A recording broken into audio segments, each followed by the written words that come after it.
Okay, we're going to continue on here, chapter 10, which we've been talking about here, which is about energy, I think. There we go.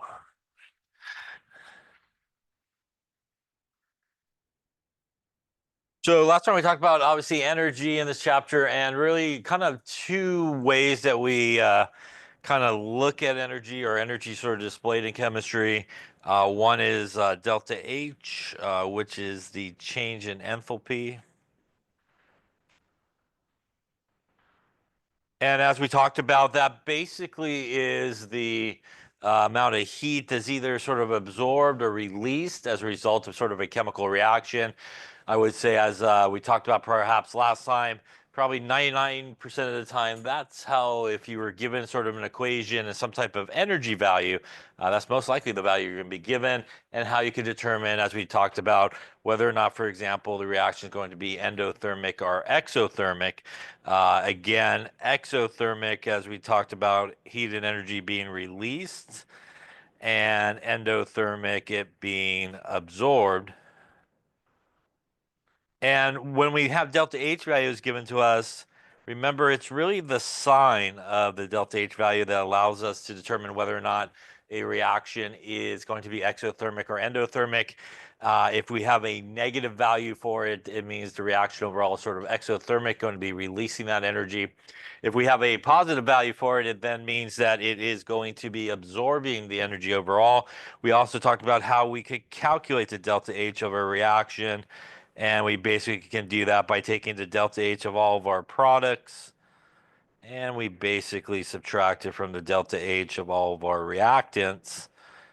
And remember that if you're just sort of given an equation, this is typically where we get these values really from a table. And you look up those values as we did in a couple examples last time. And you want to make sure, as we talked about, that you find what you're looking for. You also want to make sure that it is in the correct state, that you get the sort of correct value for that. And we basically do products minus reactants, as we talked about, because really products is our final state and reactants is really our initial state in a reaction. And that's sort of what we're looking at, really the difference between where our products end up versus sort of where our reactants started.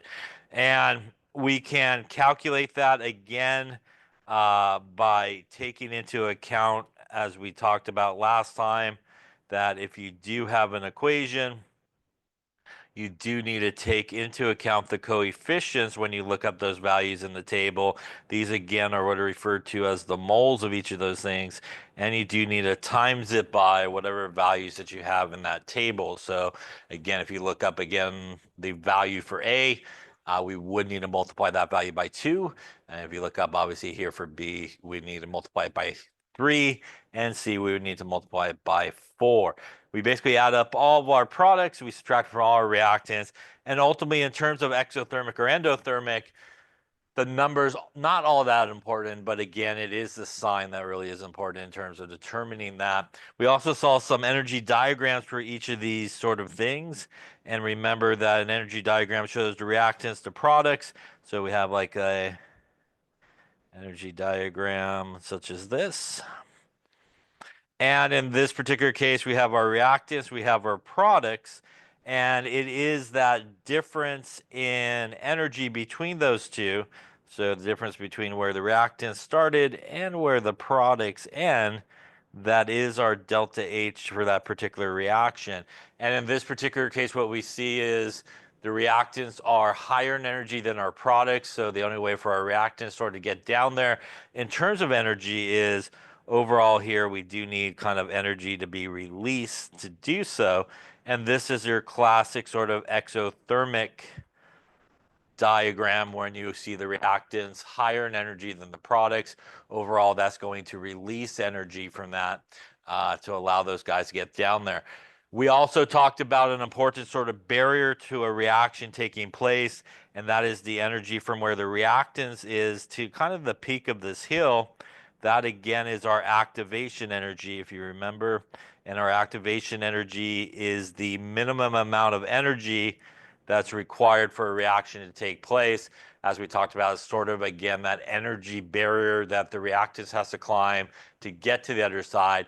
As they start reacting, right, they're going to start breaking bonds, start making some bonds as they're coming up the hill to that transition state, which is at the very top, and then they will drop back down the other side relatively quickly. We also talked about the idea that, again, that hill, or the size of the activation energy hill, will always sort of determine, for example, something about the rate of the reaction. So if you have a large hill that they have to climb to get to the other side, typically you'll have usually a slower reaction that's happening.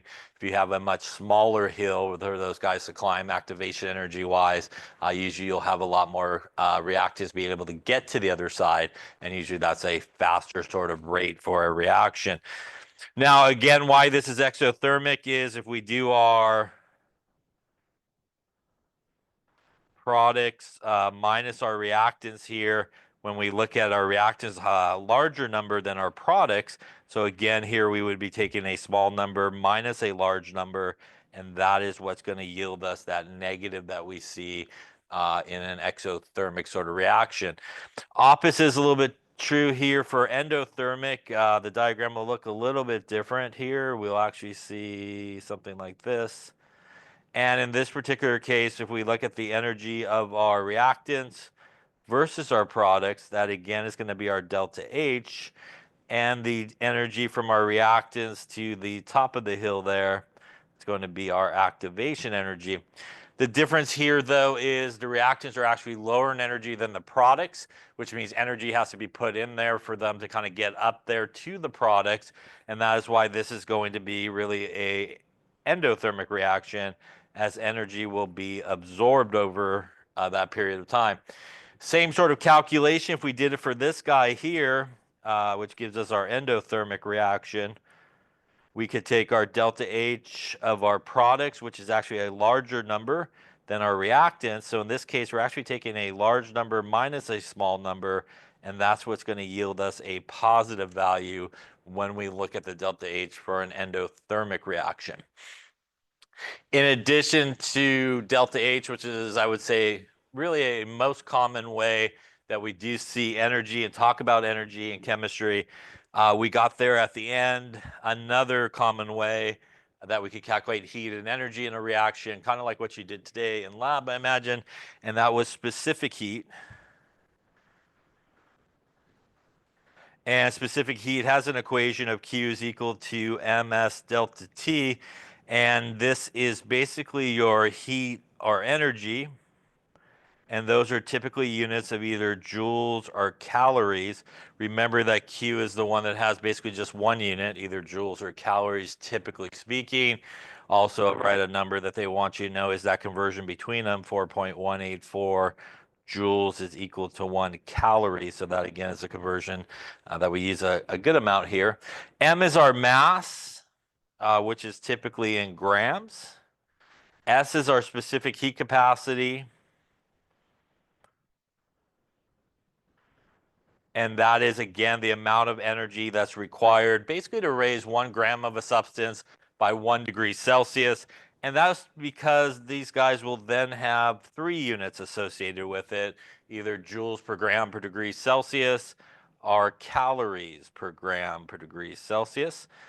And lastly, here's our change in temperature, which is one of the few equations in chemistry where we actually do keep the temperature in Celsius and not convert it to Kelvin.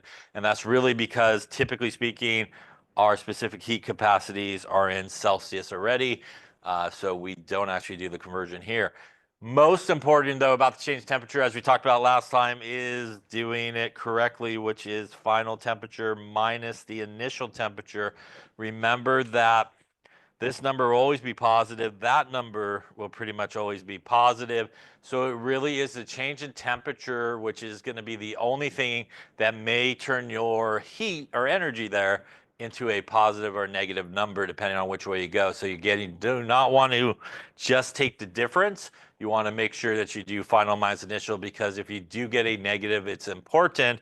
And it's important because a Q that is negative, along with our delta H, if you have that as negative, those are both two different things that, in a sense, that will tell you that it is exothermic reaction.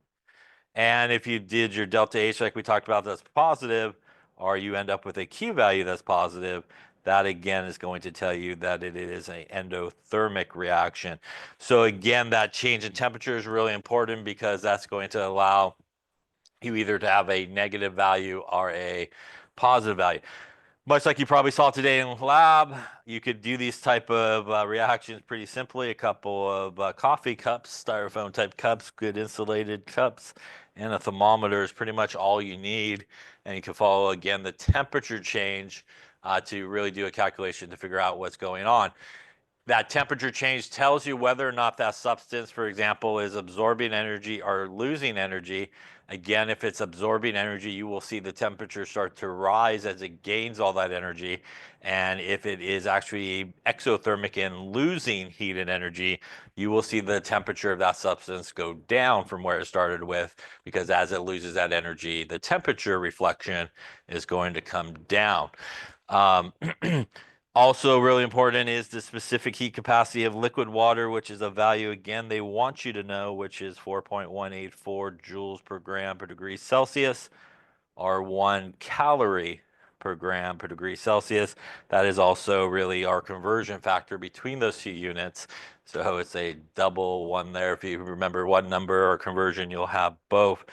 Also really important, like the sort of delta H idea, if you are looking up the specific heat capacity, you do want to make sure you get it in the correct phase. And water's a pretty common example of that. Although most of the time we deal with water in the liquid phase when we're doing these calculations, and 4.184 joules per gram per degree Celsius is the number that you want to use. If we're dealing with ice, for example, that is water in the solid state, is more like 2 rather than 4 in terms of specific heat capacity. Also steam, which is also water, is more like 2 as well. So you do want to make sure that you are using the correct sort of specific heat capacity. I would say water is probably the most common one that sometimes people mess up on, especially if they're dealing with something like ice or steam, which would require a different value than the 4.184. But 9 times out of 10, I would say you're probably rolling with liquid water, and that 4.184 is going to be your number. We talked about at the very end last time, and exactly what you did probably today in lab, which was if you have an object that's at a different temperature and you drop it into, say, some water, we will get some heat to transfer from one object to the next. And as we talked about, it is the hot object, right, transferring the heat to the colder object. And if that substance is water or water-based, we could actually just use the specific heat equation and follow the change in the temperature of the water.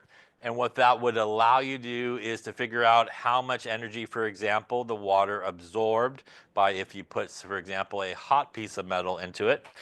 And because you put that hot piece of metal, all the energy that the water would absorb would really be exactly the amount of energy that was lost by the metal. So remember, you got kind of that perfect transfer of energy. The difference, though, is in the case of a hot piece of metal into the water, like you did today, the water is endothermic, right? Absorbing all that energy. The metal is exothermic, releasing all that energy.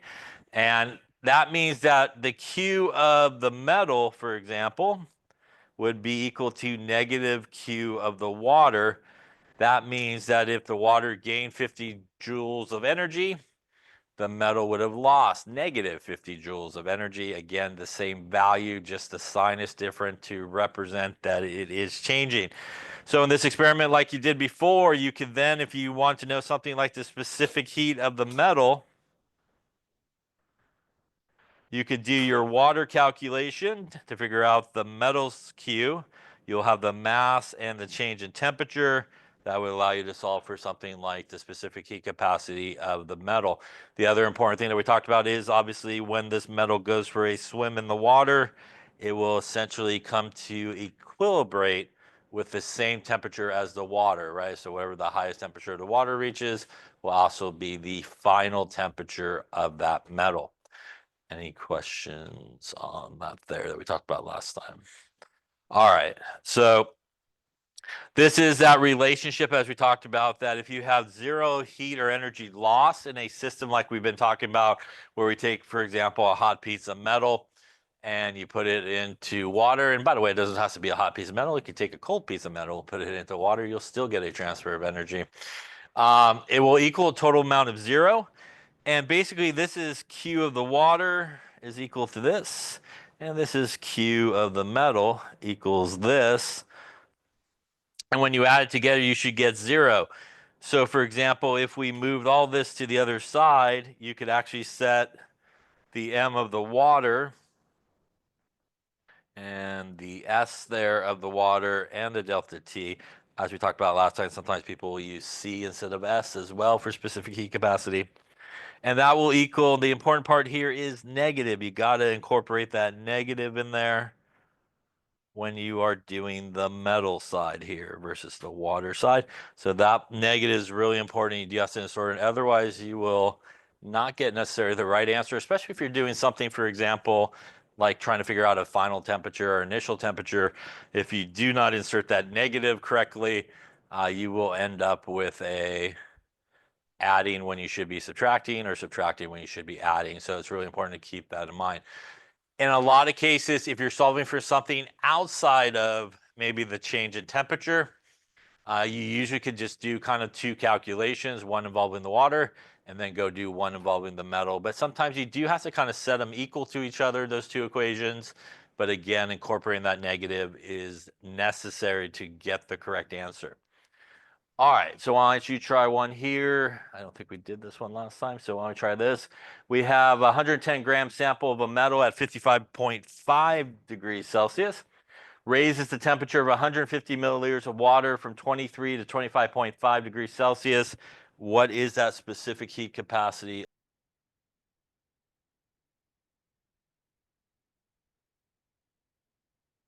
Okay, so let's take a look at this. So we got essentially kind of the same setup we were just talking about. We have a piece of metal here.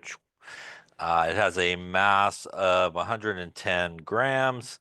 It has an initial temperature of 55.5 degrees Celsius. We're going to put that into some water over here. Metal. And this water has a volume of 150 milliliters. It has an initial temperature of 23 degrees Celsius, has a final temperature here of 25.5 degrees Celsius. And since this is liquid water, even though it's usually never given to you, we always know the specific heat capacity of it, which is our 4.184 number there. So if we think about a couple equations here, we have Q for the water. We have Q for the metal here. And another thing that we know is once that sort of metal goes into the water here, it will eventually come to rest at the same temperature as the water as they will equilibrate with each other. So we do know the final temperature of the water, which will also give us our final temperature here of our metal. And we're really looking for S in this particular case. In this particular case, our piece of metal is warmer or hotter than the water. That means when the metal goes in, it will release that energy to the water, which is why we see the temperature of the water start to increase. So for our metal, it is exothermic. For our water, we got an endothermic type process occurring in this particular case. So we can definitely go into our specific heat equation there for our water as we have everything we need, except we actually have a volume here and not a mass. This is again a situation where another number they want you to know, which is the density of liquid water, 1 gram per milliliter. So again, um, you could pretty much in most calculations, if you need the density of water, probably safely use that 1 gram per milliliter as a conversion factor. And we'll do that. So we'll do a little conversion factor here. I'm just going to go opposites to cancel. So on the bottom, we'll go milliliters, 1 gram. Up on top, milliliters will cancel. And that will essentially give me 150 grams of water in this case, which is again the units that I really do need to go into my equation. So here Q is going to equal my 150 grams of water, my specific heat capacity of liquid water, the 4.184 joules per gram per degree Celsius. Again, we want to go final temperature minus initial temperature. So 25.5 minus 23. And if we punch all that stuff in, 184, looks like 1569. And again, unit wise, grams will cancel, Celsius will cancel. Gonna leave us joules as my unit. We end up here with a positive value for Q, which does make sense because again, here the water is absorbing that energy. So it should be a positive value for Q as it's endothermic. First off, any questions so far on this part of the calculation?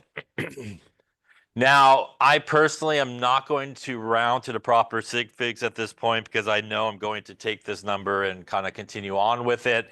Again, I'm just going to kind of wait to the end and then kind of clean up the sig figs and all that good stuff. Now, knowing that the water gained this amount of energy, once again, the only place where the water picked up the energy from was that hot piece of metal. That means that our metal should lose really the exact same amount of energy, except that it is exothermic for our metal, so the sign should be different.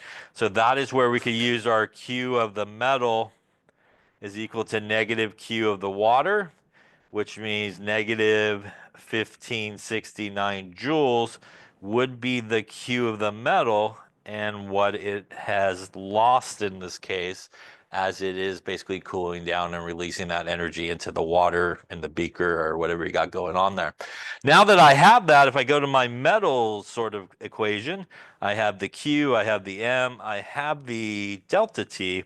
I can now divide these guys to the other side, both of those, and that will give me that S of the metal will equal Q of the metal divided by M delta T. So putting in our numbers here, negative 1569 joules divided by the mass of the metal, which is 110 grams.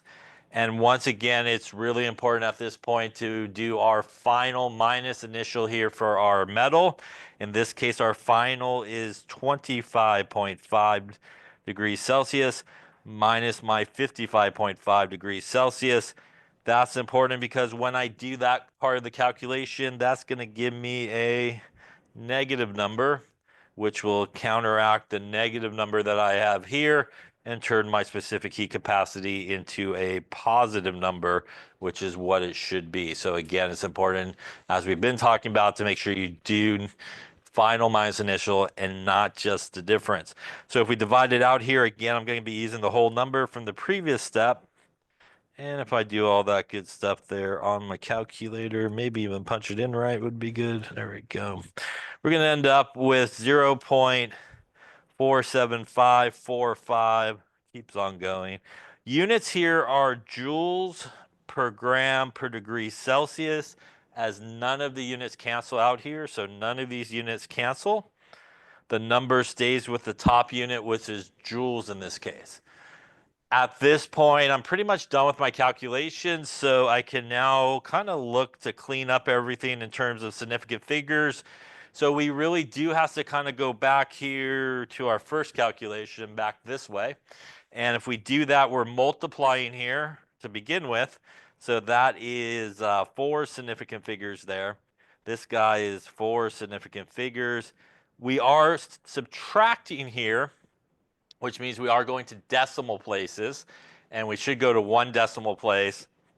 And technically, if we subtracted that, that is 2.5 degrees Celsius, which is 1 decimal place, but it also is 2 significant figures, right? So now we're multiplying 4 significant figures by 4 significant figures and technically by 2 significant figures, which means really if we laid up an answer right about there, we should end up with something like 1600 joules if we were going to kind of give that as our final answer and not going any further with the calculation. That also then would carry over to our last calculation, which is multiplying and dividing, which means technically this guy has 2 significant figures. This guy now has 4 significant figures. And when we do this subtraction, we're going to decimal places, which is 30.0 degrees Celsius, and that is 3 significant figures.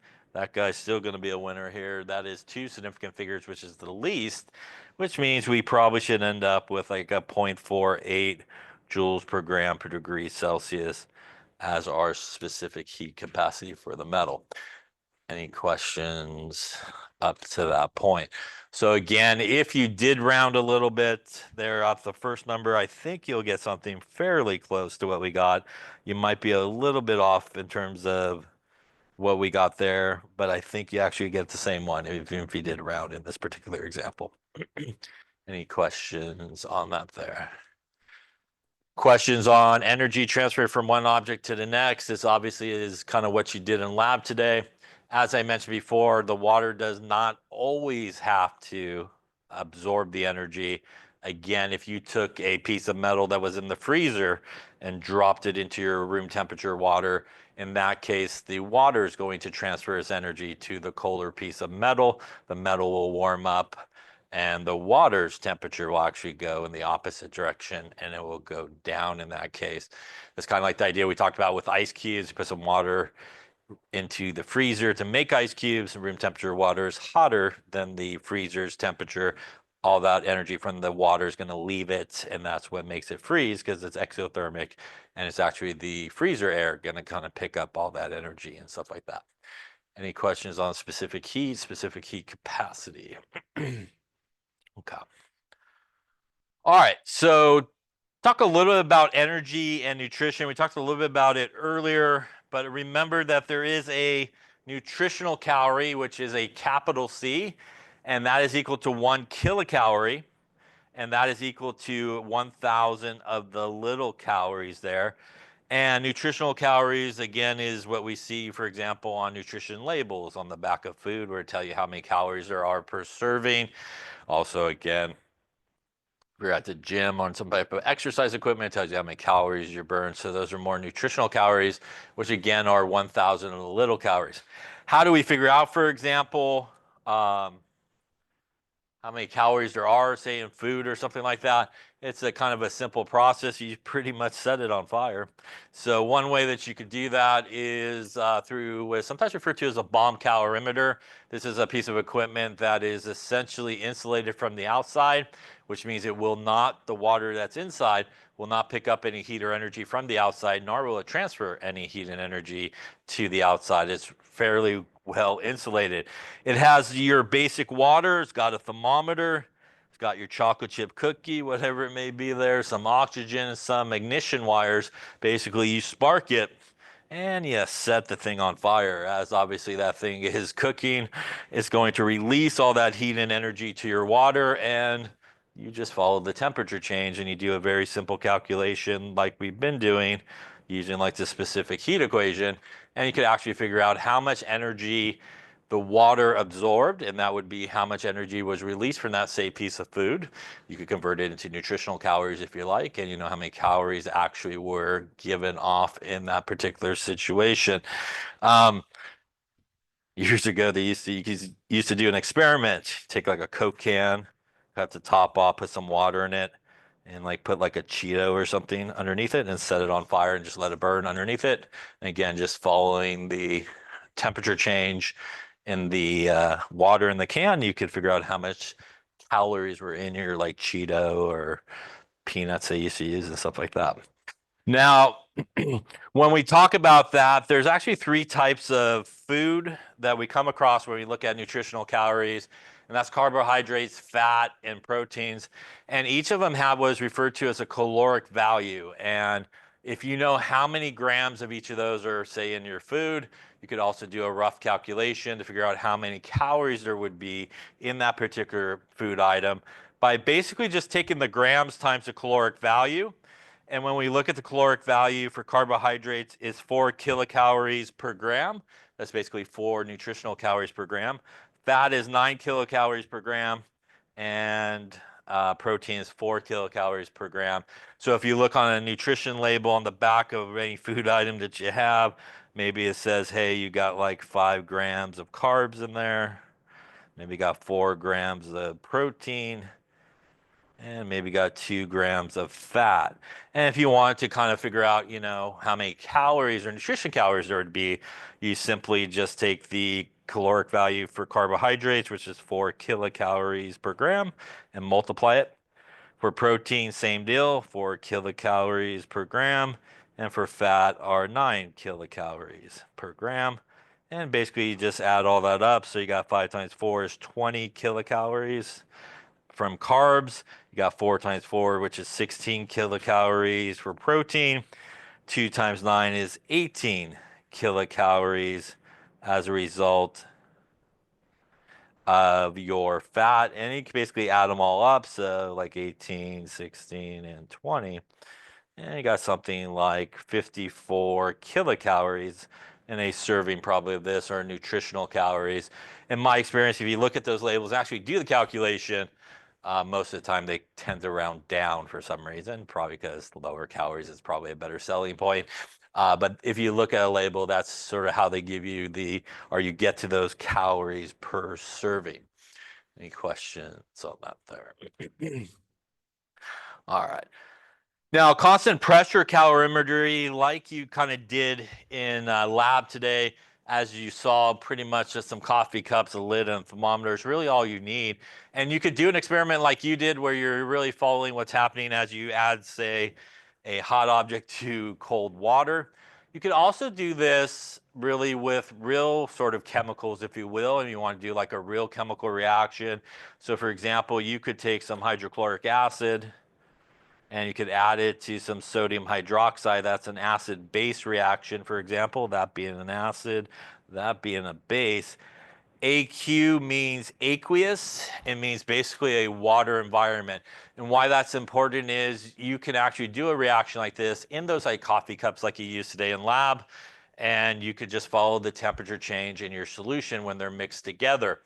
And you could just do a very simple calculation like we've been doing with our specific heat equation, and you could calculate Q.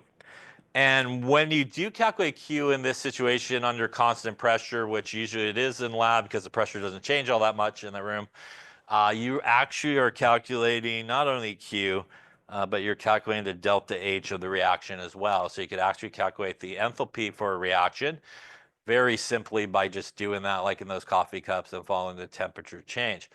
Why can you do it with regular chemicals? Is because aqueous is a water environment, and although you may not know the specific heat capacity of those specific chemicals, you could probably just assume because it's aqueous water, and you can basically use the specific heat capacity of liquid water in your equation here. So it makes it really quite simple to do those type of calculations because aqueous means it's most cases dissolved in water, or the majority of what's there in that chemical is water, is a major component, is the solvent.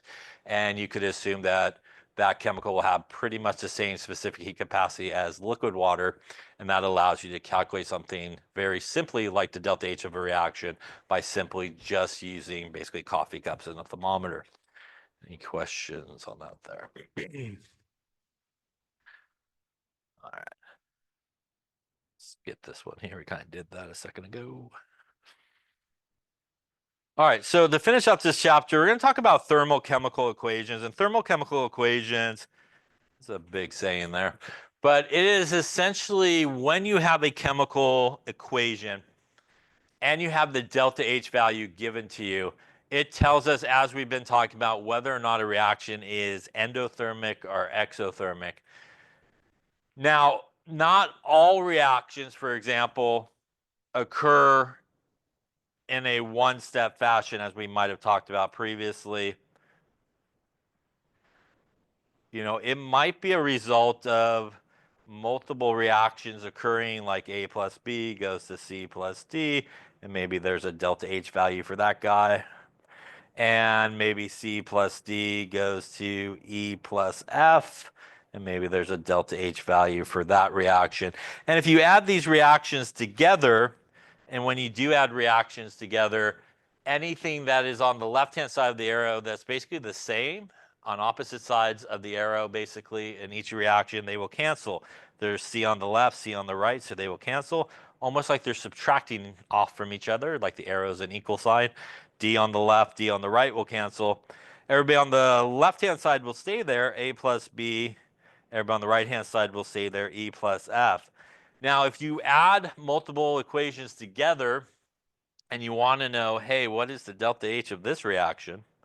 All you simply have to do is add the delta H's together for each of the individual steps. So that would be equal to the delta H for that first step plus the delta H for the second step. And that will give you basically the change in enthalpy for this reaction. This is what is basically known as Hess's law, which you should be happy they took out of this class. So you'll see it again, though, in 1A.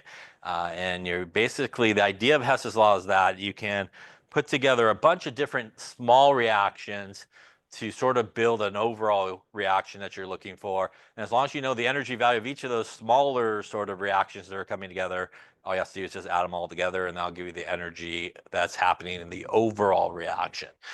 Now, how do we do that? Well, in some cases, we may need to manipulate the equation we're looking at. So for example here, let me just erase that there so I can see it. We'll get rid of that there.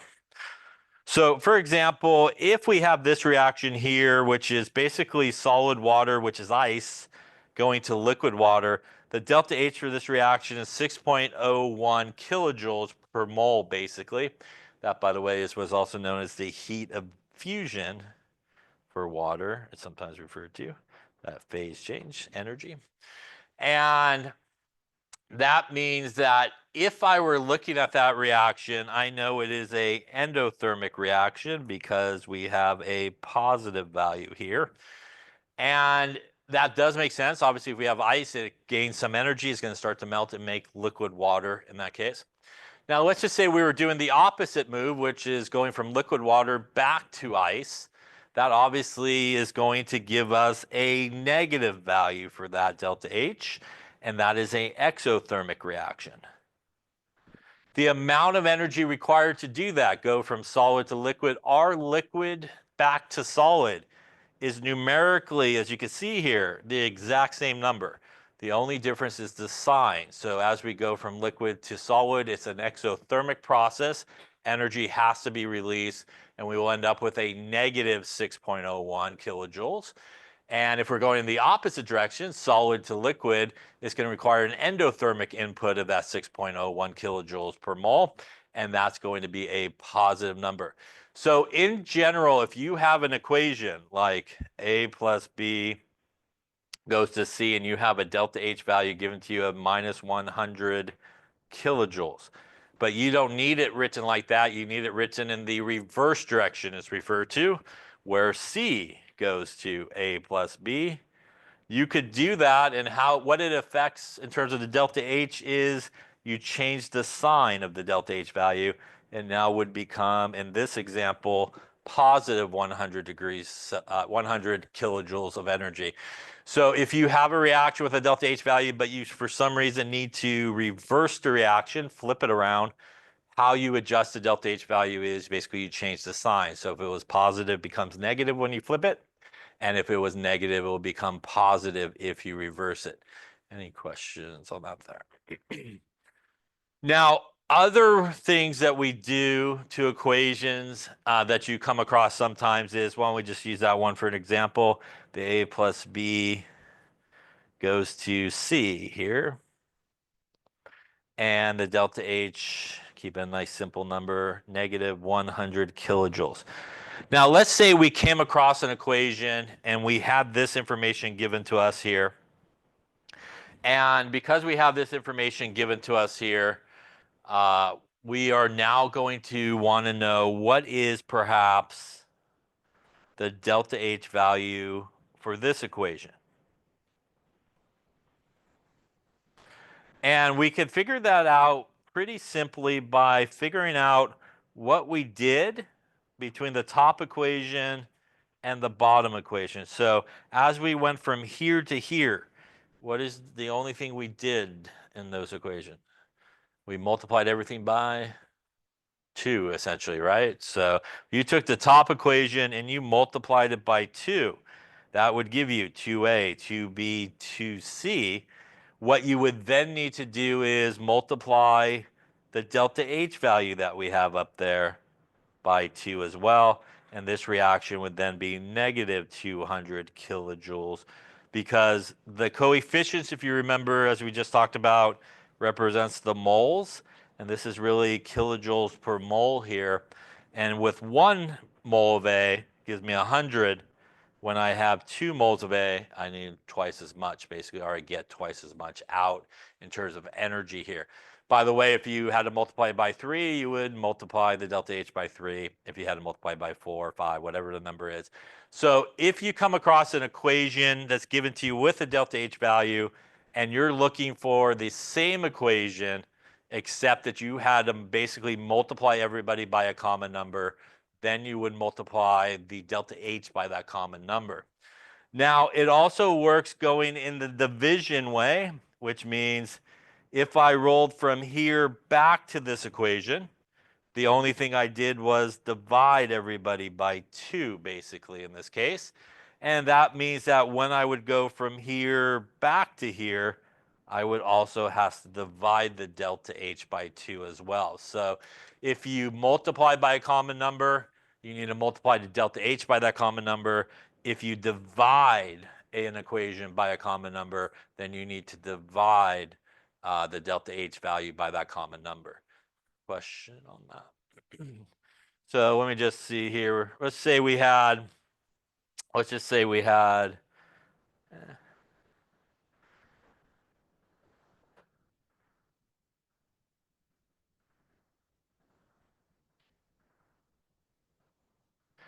say the delta H here was positive 200 kilojoules for this equation.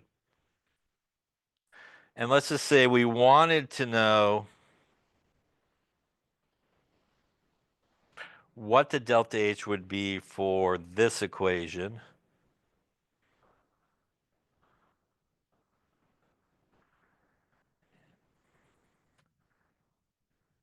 Why don't you take a moment and see what it would be? So see if you come up with the answer. I'll do it as well. Since I made it up, we'll hope for the best here. So using the information from the top equation, manipulate the equation and keep track of what you're doing and see what we should get for the bottom equation. Take a look and see how you should approach it. You should approach this super simply. Yes, don't overthink it. So really the first thing you want to think about is, do I have everybody on the correct side of the arrow? Do I have everybody on the correct side of the arrow? I don't. In the top one, C's on the right. On the bottom one, C's on the left, right? So I know for sure I need to reverse that equation, right, to get everybody on the correct side. So the first thing I need to do for sure is reverse it. And that means if I reverse it, everything stays the same at this point, except that everybody basically just switches sides. But if I reverse an equation, as we just talked about there, what happens to the sign of delta H? It changes, right? So it would go from now positive 200 to negative 200 kilojoules. Any questions on that? So now I have everybody on the correct side, right? My C's on the right side, my A's and B's are on the right side. The second thing you want to think about is, do you have enough of everybody there? So again, you could look at one of them to start left to right. So in the equation I'm looking for, right, I want how many C's? I want 8, yeah? And in the equation I got, I have how many C's? 4, yeah? So I want 8, I got 4. So to get 4 to 8, I need to multiply by 2, yeah? Now, when you multiply an equation by a number, you have to multiply the entire thing by the number, not just the one you're looking for. So I would multiply this entire thing by 2 at this point. That would give me 8C, 4A, and 2B. I now just hit the equation I'm looking for, right? So that's good. Now, when we multiply an equation by a number, what happens to the delta H? It also gets multiplied, and we need to use the adjusted delta H we already did. That means that this guy would be a whopping minus 400 kilojoules of energy, and this equation would be endothermic or exothermic?